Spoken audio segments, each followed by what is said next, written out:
ನಿಧಿ, ನಿಧಿ, ಮಗಳೇ ನಿಧಿ, ಎಲ್ಲೋಯ್ತಿ ಹುಡುಗಿ? ಇಲ್ಲೇ ಇರ್ಬೇಕಿತ್ತೆ. ಅಯ್ಯೋ ಪದ್ದಿ, ಬಾ ಕುಂತ್ಕ ಬಾ. ಅಯ್ಯೋ ದೇವ್ರೆ, ಏಸ್ ದಿನ ಆದ್ಮೇಲೆ ಮನೆಗೆ ಬರ್ತಾ ಇದೀಯ ನೀನಂತನುವೆ. ಏನ್ ಮನೆ ಕಡೆ ಬರಂಗಿಲ್ಲ, ಮಾಡಂಗಿಲ್ಲ, ನೋಡಂಗಿಲ್ಲ. ಯಾವಾಗೂನುವೆ ನಿನ್ನ ಮನೆ ಆಯ್ತು, ಹೊಲ ಆಯ್ತು, ಮನೆ ಕೆಲಸ ಆಯ್ತು, ಬರೀ ಅದನ್ನೇ ನೋಡ್ತಾ ಇರ್ತೀನಿ ನೀನಂತನುವೆ. ಮನೆಗೆ ಬರಂಗೇ ಇಲ್ವಲ್ಲ. ನಿಧಿ ಈಗ ತಾನೇ ಫ್ರೆಂಡ್ ಮಂತ ಕೊಯ್ತೀನಿ ಅಂತ ಹೋದ್ಲು. ಈ ಸತ್ತುನುವೆ ಇಲ್ಲೇ ಕುಂತಿದ್ಲು ಮಾತಾಡ್ಕೊಂಡು. ಬಾ ಕುಂತ್ಕ ಬಾ. ಅಯ್ಯೋ, ನೀವದು ಹೆಂಗ್ ಆರಾಮಾಗಿದ್ದೀರೋ ಗೊತ್ತಿಲ್ಲ. ನನಗಂತೂ ನಿಧಿ ಬಾಳಿಂಗ್ ಆಗಿರೋದಕ್ಕೆ ತಲೆ ಕೆಟ್ಟು ಕೆರ ಹಿಡಿದ್ಬಿಟ್ಟೈತೆ ನನಗಂತೂ. ಏನು ಮಾಡನಿ, ಏನು ಬಿಡನಿ ಅವಳು ಭವಿಷ್ಯಕ್ಕೆ. ಹೋಗಿ ಹೋಗಿ ಹೋಗಿ ಈಗ ನಿಮ್ಮನ್ನಂತೂ ಬೈಯೋಕ್ಕಾಗಕ್ಕಿಲ್ಲ. ಯಾಕಂದರೆ ನಿಮ್ಗೆ ಗೊತ್ತಿಲ್ದಿದ್ದಂಗೆ ಮದುವೆ ಮಾಡಿಸ್ದವ್ರು ನಾನೇ ತಾನೇ. ಈಗ ನಾನು ಏನು ಮಾಡಬೇಕು ಅಂತಲೇ ದಿಕ್ಕು ತೋರಿಸ್ತಿದ್ದಂಗೆ ಆಗೋಗ್ಬಿಟ್ಟೈತಿ. ಅಳಿಯ ಒಬ್ಬ ಸರೋಗಿದ್ರೆ ಹೆಂಗೋ ಆಗೋದು, ಅಳಿಯನೂ ಸರಿ ಇಲ್ವಲ್ಲ. ಏನು ಮಾಡೋದು ಅಂತ ಯೋಚನೆ ನನಗಂತೂ. ಅಯ್ಯೋ ಪುದ್ದು, ನೀನು ಕುಂತ್ಕ ನೀನು. ಮಾತಾಡ್ತೀನಿ, ಕಾಫಿ ಇಕ್ಕೊಬಿಟ್ಟು ಬರ್ತೀನಿ. ಕುಂತ್ಕ ನೀನು ಸ. ಚಿಕ್ಕಮ್ಮ, ಇಲ್ಲೇ ಕುತ್ಕೊಡ್ರಿ, ಬನ್ನಿ ಮ್ಯಾಲೆ ಕುಂತ್ಕ ಬನ್ನಿ. ಓಹೋ ಉಷಾ, ಇಲ್ಲ ಕಣವ. ಅಯ್ಯೋ ನಮ್ಗೇನೋ ನೀನು ಏನೇ ಹೇಳು, ನೆಲ್ದ ಈ ಚಕ್ಕಬಾಗ್ಲು ಹಾಕೊಂಡು ಕುಂತ್ಕೊಂಡ್ರೆ ನೀನು ಯಾವ ಕುಂತ್ಕೊಳಂಗಾಗದು. ಹಿಂಗೆಲ್ಲ ಚೇರು ಗಿಡಗಳ ಮೇಲೆಲ್ಲ ಕುಂತ್ಕೊಂಡಿರಂಗೆ ಆಗದೇ ಇಲ್ಲ ನನಗಂತೂ. ನಾನು ಆಸ್ಪತ್ರೆಗೆ ಹೋಗಿದ್ಯಾ ಅಂತ ಅನ್ಕೊಂಡೆ. ಇಲ್ಲ ಚಿಕ್ಕಮ್ಮ, ಇವಾಗ ಆಸ್ಪತ್ರೆಗೆ ಹೋಗ್ಬೇಕು ಇನ್ನೇನುವೆ. ಬನ್ನಿ ಮ್ಯಾಲೆ ಕುಂತ್ಕೊ ಬನ್ನಿ. ಅಯ್ಯೋ ಹಂಗೆ ಕಾಫಿ ಗೀಫಿ ಊಟ ಗಿಟ್ಟೆಲ್ಲ ಮಾಡ್ಕೊಂಡೋಗಿ ಅಪ್ರೂಪಕ್ಕೆ ಬರ್ತೀರಾ ನೀವಂತೂ. ಮನೆಗೆ ಬರಕಿಲ್ಲ. ನಾನಂತೂ 50 ಕಿತ ಬಂದೋಯ್ತೀನಿ, ನೀವಂತೂ ಒಂದ್ಸಲನೂ ಬರಲ್ಲ ಬಿಡಿ. ಏನ್ ಮಾಡೋಣಮ್ಮ, ನೀವಾದ್ರೆ ಡಾಕ್ಟ್ರು, ನಾವಾದ್ರೆ ವ್ಯವಸಾಯಗಾರರು. ದನ ಕರ ಎಮ್ಮೆ, ಅಯ್ಯೋ ಸಾಕಾಗೋಗ್ತದ ನನ್ಗಂತೂ. ಏನ್ ಮಾಡಿದ್ರು ಕೆಲಸ ಕಮ್ಮಿ ಆಗಕ್ಕಿಲ್ಲ. ಅದಕ್ಕೆ ನಾನು ಸೊಸೆ ಇವತ್ತು ಮಕ್ಕಳು ಗುದ್ಬಿಟ್ಟು ಮಾಡು ನೀನೇ ಕೆಲಸ, ನನ್ನ ಕೈಲಿ ಆಗಕ್ಕಿಲ್ಲ ಅಂತ ತುಬಕ್ಕು ನುಗುತ್ಬಿಟ್ಟು ಬಿಟ್ಬಿಟ್ಟು ಬಂದಿದ್ದೀನಿ. ಏನಾರ ಮಾಡ್ಕ ಅಂತ ಹೇಳ್ಬಿಟ್ಟು. ಯಾರು ಮಾಡ್ತಾರೆ ದಿನನೂ ದಿನ ಕೈಯಾರು ಗೊಳರ್ ಯಾರು ಅನ್ನಂಗೆ. ಯಪ್ಪ ಏನು ಒಂದಿರೋದು ಕೆಲಸವೇ ಮಾಡ್ಕೊಂಡು ಕುಂತ್ಕೊಳ್ಳಕ್ಕೆ ಹೇಳು. ಚಿಕ್ಕಮ್ಮ, ನೀವೇನು ತಲೆ ಕೆಡಿಸ್ಕೊಬೇಡಿ. ಏನು ಸಮಸ್ಯೆ, ಏನು ಪ್ರಾಬ್ಲಮ್ ಇದ್ರೆ ನನಗೆ ಹೇಳಿ, ನಾನು ನಿಮಗೆ ಬಂದು ಸಹಾಯ ಮಾಡ್ಕೊಡ್ತೀನಿ. ಸರಿನೇ? ಈ ಊರಾಗ ನಿಮ್ಗಿನ್ನ ಹೆಚ್ಚು ನನಗೆ ಯಾರವ್ರು ಹೇಳಿ. ಅಯ್ಯೋ ಬುಡಮ್ಮ, ನೀನ್ ಪಾಪ ಮನೆ ನೋಡ್ಕೋಬೇಕು. ಈ ಮನೆಯಾಗ ದೊಂಬ್ರಾಟ ಆಗೈತಿ. ಎಷ್ಟು ಜನ ಬರ್ತಾರೆ, ಎಷ್ಟು ಜನ ಒಯ್ತಾರೆ. ದೊಂಬ್ರಾಟಕ್ಕಿನ್ನ ಶಾನೇನಿ ಆಗ್ಬಿಟ್ಟೈತಿ. ಅಂಥದ್ರಾಗಿನ್ನ ನಾನು ನಿನ್ಗೆಲ್ಲ ಕರೆದು ಯಾಕೆ ಸುಮ್ಕಿನಿಯ ಬೇರೆ ಮನೆ ನೋಡ್ತೀನಿ ಅಂತ ಇದ್ದೆ. ಇಲ್ಲ, ನಮ್ಮ ಮನೆಯವರು ಏನು ಬೇಡ ಅಂತ ಹೇಳಿದ್ರು. ನೋಡೋಣ, ಅವರೇ ಮನೆ ಖಾಲಿ ಮಾಡ್ಬೋದು ಅಂತ ಅನ್ನಿಸ್ತೈತಿ ಅಂತ ಹೇಳಿದ್ರು. ಅದಕ್ಕೆ ನಾನು ಸುಮ್ಮನೆ ಅದೇ ನೋಡೋಣ ಅಂತ ಹೇಳ್ಬಿಟ್ಟು. ಈಗ ಸದ್ಯಕ್ಕೆ ತಗೊಂಡಿರೋದು ಬೇಕು ಅಂದರೆ, ಆದರೆ ಅತ್ತೆ ಮನೆ ಬಿಟ್ಬಿಟ್ಟು ಹೋಗೋದು ಬೇಡ, ನಂಗೆ ಮನೆ ಬಿಟ್ಟು ಹೋಗೋಕೆ ಇಷ್ಟ ಇಲ್ಲ ಅಂತ ಹೇಳ್ತಾ ಇದ್ದೆ. ನಾನು ಕಟ್ಸಿರೋ ಮನೆನ ಆ ಮನೆ ಅಲ್ಟ್ರಿಗೆಲ್ಲ ಯಾಕೆ ಬಿಟ್ಟು ಹೋಗ್ಬೇಕು ಬದಿ, ನೀನೇ ಹೇಳು. ಅದು ಸರಿನೇ, ನಿಮ್ಮ ಅತ್ತೆ ಅಷ್ಟು ಕಷ್ಟಪಟ್ಬಿಟ್ಟು ಮಾಡೋಳೆ ಎಲ್ಲನೂ ಮನೆ ಕಟ್ಟಕ್ಕೆ. ಹೆಂಗೆ ಬೇಕೋ ಹಂಗೆ ಕಟ್ಕೊಂಡವಳೆ. ಈಗ ಬಿಟ್ಟು ಹೋಗೋಕ್ಕಾಯ್ತದ? ಅಯ್ಯೋ ಬಿಡು. ಸರಿ ಅತ್ತೆ, ನಿಮ್ಮ ಇಷ್ಟ. ನಿಮ್ಗೇನು ಬೇಕು ಅನ್ನಿಸ್ತೈತೆ, ಏನು ಮಾಡಬೇಕು ಅಂತ ಅನ್ನಿಸ್ತದೆ ಅದನ್ನು ನೀವೇನೇನಿಯ ಮಾಡಿ. ಸರಿನೇ? ನಾನಿನ್ನ ಹೊರಡ್ತೀನಿ, ಹಾಸ್ಪಿಟಲ್ಗೆ ಹೋಗ್ಬೇಕು. ಪಾಪ ಪೇಷಂಟ್ಸ್ ಎಲ್ಲ ಬಂದೇ ಬಂದಿರ್ತಾರೆ, ನನಗೋಸ್ಕರ ಕಾಯ್ತಾ ಇರ್ತಾರೆ. ಸರಿ ಕಣವ, ಹುಷಾರು. ನಿಮ್ಗೆ ಏನು ಹೇಳಿ, ಚಿಂದಂತ ಸೊಸೆ ಸಿಕ್ಕವಳೆ, ನನಗೆ ಸಿಕ್ಕವಳೆ.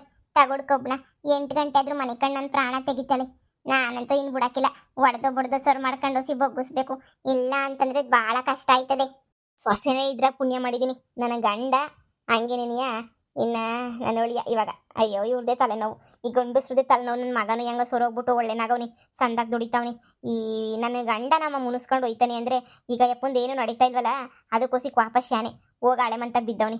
ನಾನಂತೂ ಆ ಕಡೆಗೆ ಹೋಗ್ಲೂ ಇಲ್ಲ, ನೋಡ್ಲೂ ಇಲ್ಲ, ಮಾತು ಆಡಿಸ್ಲಿಲ್ಲ. ಉಣ್ಣಕ್ಕೇನೋ ಇವನೇ ಹೊಸಿ ಕಾಸು ಕೊಟ್ಟು ಬಂದಿದ್ನಂತ ನನ್ನ ಮಗ.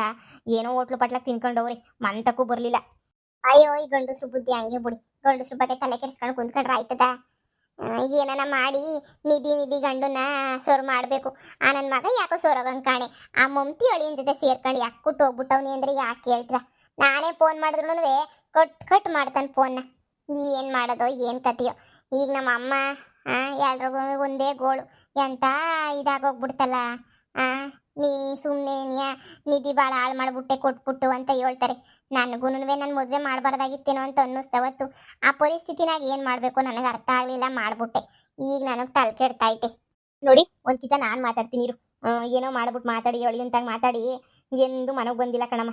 ಒಂದಿನಕ್ಕೆ ಮನೆಗೆ ಬಂದಿಲ್ಲ, ಒಂದಿನಕ್ಕೆ ಅತ್ತೆ ಅಂತ ಮಾತಾಡ್ಸಿಲ್ಲ. ನಮಗೆಲ್ಲ ಮದುವೆಗೂ ಸಮೇತನೂ ಬಂದಿರಲಿಲ್ಲ. ಅದು ಯಾಕೋ ಇಷ್ಟ ಐತೋ ಇಲ್ವೋ ಅದನ್ನೂ ನನಗೂ ಗೊತ್ತಿಲ್ಲ ಸರಿಯಾಗಿ. ಇವಳು ಏನು ಹೇಳಕ್ಕಿಲ್ಲ ನನಗಂತೂ. ಏನು ಕೇಳಿದ್ರು ಏನು ಇಲ್ಲ ಬಿಡು ಅಂತ ನಿಧಿನೂ ಅರ್ಧ ಮುಚ್ಚಿಕ್ಕದ್ದಾಳೆ. ನಾನು ತಾನೇ ಏನು ಮಾಡಲಿ, ನನಗೂ ಜನ್ಮಕ್ಕೆ ಸಾಕಾಗೋಗ್ಬಿಟ್ಟೈತೆ ಅವತ್ತಿಂದ ಇವತ್ತಿನ ತನಕ. ಎಣಗಿ ಅಯ್ಯೋ ಶಿವನೇ, ಸಾಕಾಗೋಯ್ತು ಜೀವನ ಅಂತೂ. ನೋಡೋಣ, ಅವನಿಗೆ ನೀನು ಫೋನ್ ಹಾಕ್ಬಿಟ್ಟು ಅವಳಿಗೆ ಕರೆದ್ಬಿಟ್ಟು ಮಾತಾಡ್ತೀನಿ. ಯಾಕಂದರೆ ಮಗಳು ಜೀವನ ಸರ್ ಮಾಡೋದೇ ಈಗ ಮೇಯ್ನ್ ಇರೋದು ನನಗೂ. ಇನ್ನೇನು ಮಗ ಸೊಸೆ ಬಗ್ಗೆ ನಾನು ಯೋಚನೆನೂ ಮಾಡಂಗಿಲ್ಲ. ಆರಾಮಾಗಿ ಅವ್ರಂತೂ ಈಗ ನನ್ನ ಮಗಳು ಬಗ್ಗೆ ಹೊಸಿ ನೋಡ್ಬೇಕಷ್ಟೇ ನೀನಿಯ. ನನಗೆ ಮಗನ ಜೀವನನೂ ನೆಟ್ಟಗಿಲ್ಲ, ಈಗ ಮಗಳು ನಿಧಿ ಜೀವನನೂ ನೆಟ್ಟಗಿಲ್ಲ.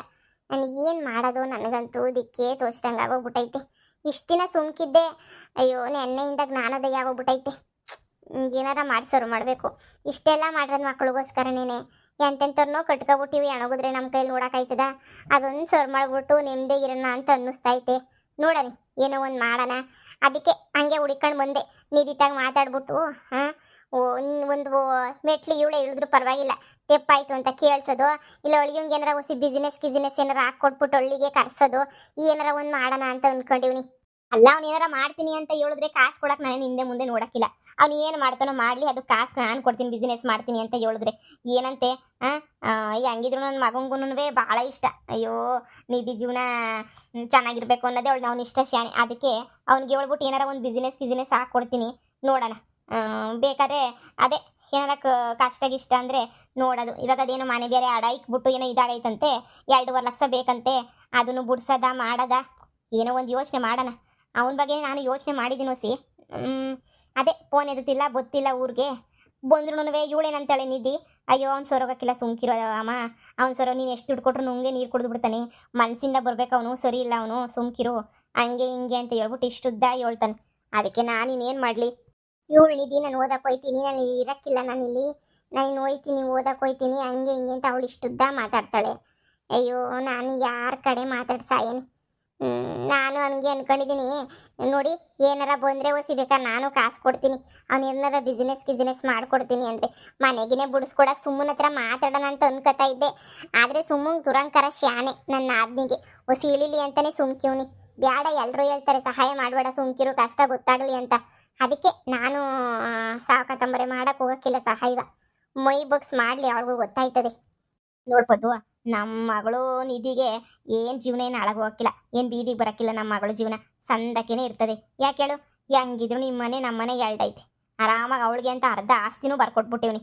ಅರ್ಧ ಆಸ್ತಿನೂ ಅವಳ ಹೆಸ್ರನಾಗೆ ಐತೆ, ಒಡವೆ ದುಡ್ಡು ಎಲ್ಲನೂ ಕೊಟ್ಬಿಟ್ಟಿದ್ದೀನಿ ನಾನಂತೂ. ಇನ್ನೇನು ಬೇಕು? ಅವಳ ಜೀವನ ಅವಳು ನೋಡ್ಕೊಂಡು ಆರಾಮಾಗಿತ್ತಾಳೆ. ಅದಕ್ಕೆ ನನಗೂ ತೊಂದರೆ ಇಲ್ಲ. ಬೇರೆ ಥರ ಊಟಕ್ಕೆ ನಡೀತಿಲ್ಲ, ಅದಕ್ಕೆ ನಡೀತಿಲ್ಲ, ಇದಕ್ಕೆ ನಡೀತಿಲ್ಲ ಅಂತಂದರೆ ಎದುರ್ಕೋಬೋದಿತ್ತು. ಆದರೆ ಇವಾಗ ಆರಾಮಾಗಿ ಅವಳೆ ಹೇಳ್ತಿದ್ಲು ಏನೋ, ನಾನು ಬೇರೆ ಮನೆ ಮಾಡ್ಕೊತೀನಿ, ನಿಮ್ಮ ಮನೆಗೂ ಇರೋಕ್ಕಿಲ್ಲ, ಪೊದ್ದು ಅಮ್ಮರ ಮನೆಗೂ ಇರೋಕ್ಕಿಲ್ಲ ಅಂತ. ನಾನು ಮುಚ್ಚೆ ಬಾಯಿನ ಸಾಕು ಅಂತ ಹೇಳ್ಬಿಟ್ಟು ಹೇಳ್ತಾ ಇದ್ದೆ. ಹಿಂಗೆ ಗೊತ್ತಾಗಕ್ಕಿಲ್ಲ, ಸುಮ್ಕಿರಮ್ಮ, ನಾನು ಇರೋಕ್ಕಿಲ್ಲ ಎಲ್ಲೂ ಅಂತೇಳಿ. ಮಾಡಲಿ ಅದೇನೇನು ಮಾಡ್ತಾಳೋ ಮಾಡಲಿ, ನೋಡ್ತಾ ಇರ್ತೀನಿ. ನಾವು ಹಿಂದ್ಗಡೆಯಿಂದ ಮಾಡಬೇಕಲ್ಲ, ಹೊಳಿಯಂಗೋಸಿ ಸಹಾಯ ಮಾಡೋದು, ಏನೋ ಕರ್ಕೊಂಬಂದು ಬುದ್ಧಿ ಹೇಳೋದು, ಏನಾರ ಒಂದು ಮಾಡೋಣ. ನನ್ನ ಮಗಂಗೆ ಹಿಡ್ದಿರೋದೇ ಆಟ ಹಿಡಿದ್ಬಿಟ್ಟವ್ನಿ. ಒಂದಿನ ಕೂರ್ಸ್ಕೊಂಡು ಮಾತಾಡ್ತೀನಿ ರೀ, ಏನು ಎತ್ತ ಯಾಕಿಂಗೆ ಅಂತ. ನಮ್ಮ ನಿಧಿ ಎಲ್ಲ ಮುಚ್ಚಿಕೊಂಡವಳೆ. ಮೊದಲೇ ಎಲ್ಲ ಹೇಳಿದ್ರೆ ನಾವು ಶುರು ಮಾಡ್ತಾ ಇದ್ವಿ, ಎಲ್ಲ ಮುಚ್ಚಿಕೊಂಡು ಇವಾಗ ಗೊತ್ತಾದ್ಮೇಲೆ ಹಂಗೆ ಹಿಂಗೆ ಅಂತ ಹೇಳಿದ್ರೆ ಅವಳು ನಿಧಿ ಹಂಗೆ ನೀನಿಯ ಸುಮ್ಮನೆ ಅಮ್ಮಗಳಿಗೆಲ್ಲ ಯಾಕೆ ಕಷ್ಟ ಅಂತ ಹೇಳಕ್ಕಿಲ್ಲ ಅವಳು. ಈಗ ಪೂರ್ತಿ ಹಿಂಗಾದಾಗ ನಮಗೆ ಗೊತ್ತಾಯ್ತದೆ, ನಮಗೆ ನೋವಾಯ್ತದ. ಅವಾಗ ನೋಡೋಣ, ಇರ್ಬೋದು. ನಾನು ಒಂದಿನ ಫೋನ್ ಮಾಡಿ ಮಾತಾಡ್ತೀನಿ.